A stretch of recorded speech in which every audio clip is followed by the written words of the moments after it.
Bonjour à tous, j'espère que vous allez bien. Je suis en balade, comme vous pouvez le remarquer. Il fait très chaud ici, très intéressant. En train de découvrir le monde. Loin de l'hiver, le froid, les Amériques et les tueries des Noirs. J'ai un message très intéressant à vous passer aujourd'hui. Mais c'est un message qui pourrait gêner beaucoup. Vous savez, vous n'avez pas été créé seulement pour trouver l'amour, vous marier et mourir.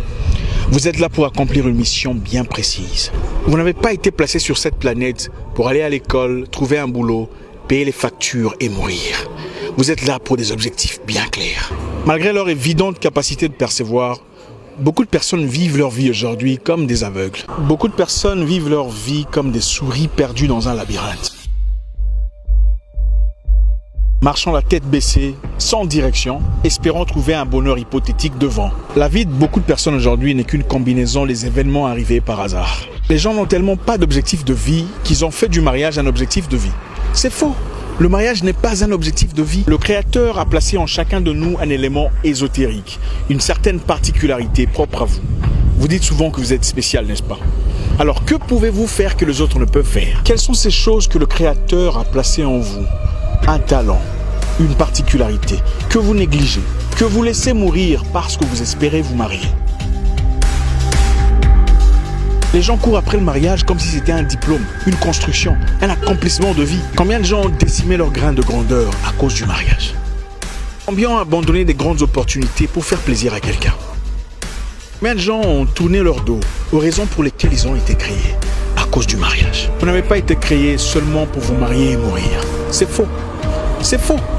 Vous avez été créé pour accomplir une mission bien précise. Vous êtes là pour manifester la grandeur du Créateur à travers des œuvres palpables. Quel est ce talent, cette capacité, cette spécialité que vous avez progressivement laissé mourir? Vous pensez que le Créateur vous a créé seulement pour travailler pour votre boss, avoir un salaire et mourir, hein? Pendant que lui profite de ses vacances à Monaco et tout le bazar. La société nous a programmé de sorte à avoir un diplôme à 24 ans, se marier à 26, 27 ans, chercher un boulot, prier Dieu pour avoir un boulot et bénéficier d'un salaire minable pour le reste de sa vie. Et chaque jour prendre le bus ou le métro pour aller au boulot, pour rentrer le soir fatigué,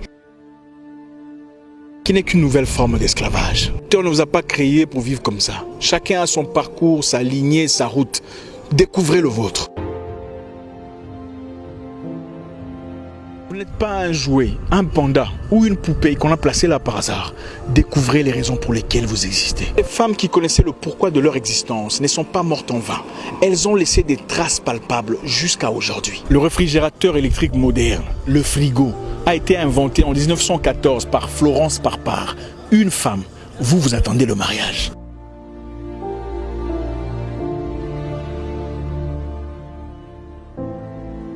Le Monopoly, l'un des jeux les plus célèbres de tout le temps. Inventé par Elisabeth Magie en 1904. Une femme, vous attendez le mariage.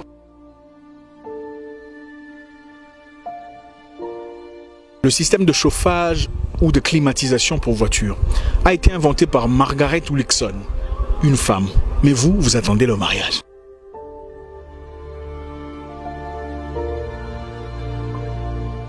Je peux continuer jusqu'à demain. Le lave-vaisselle, pour vous qui ne savez pas laver les assiettes avec vos mains parce que vos ongles vont s'abîmer, a été inventé en 1887 par Joséphine Cochrane, une femme. Mais vous attendez le mariage. Prenez charge de votre vie et découvrez pourquoi vous existez. Votre compagnon est là pour vous accompagner dans l'accomplissement de votre existence. Ce n'est pas pour vous empêcher de devenir ce que vous êtes destiné à devenir.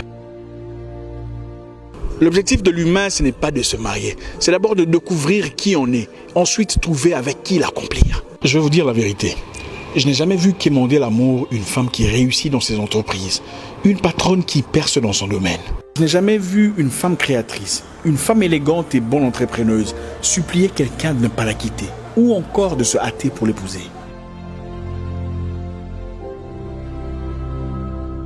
Un sens palpable à votre vie et vous gagnerez tout le respect du monde. Jay-Z ne peut pas se foutre de la gueule de Beyoncé parce qu'il sait qu'il y a des hommes en attente prêts à le remplacer. Votre objectif sur Terre est peut-être de construire un hôpital dans le village de votre mère. Mais vous avez laissé tomber au nom de l'amour. Ouais, vous êtes marié, c'est bon, vous avez réussi votre vie. Quoi encore? Votre talent peut-être dans la musique, dans l'art, dans l'ingénierat, ne laissez pas mourir la graine que Dieu a placée en vous. J'ai une fois entendu des femmes africaines dire qu'elles se sentaient abusées, quelquefois touchées de manière inappropriée par leur gynécologue. Pourquoi vous ne devenez pas des femmes gynécologues? Le Créateur vous a donné quelque chose de spécial, trouvez-le. Fouillez au plus profond de vous. Cherchez quelles sont ces choses qui vous ont été conférées à votre naissance. Développez-les et devenez la personne pour laquelle vous avez été créé. Vous êtes une bonne oratrice, vous parlez bien. Au lieu de raconter des bêtises de midi à 14h, pourquoi vous ne vous en servez pas dans une cause politique pour défendre votre peuple? Vous écrivez bien français, vous avez la maîtrise de la langue. Au lieu de passer toutes vos journées sur Internet pour corriger les fautes d'orthographe des gens, pourquoi n'écrivez-vous pas un livre constructif ou un blog inspirant pour apporter un plus à la société? Votre expertise en français, c'est seulement pour discréditer les travaux pour lesquels les autres ont peiné. Mais vous ne créez rien. Vous attendez mariage.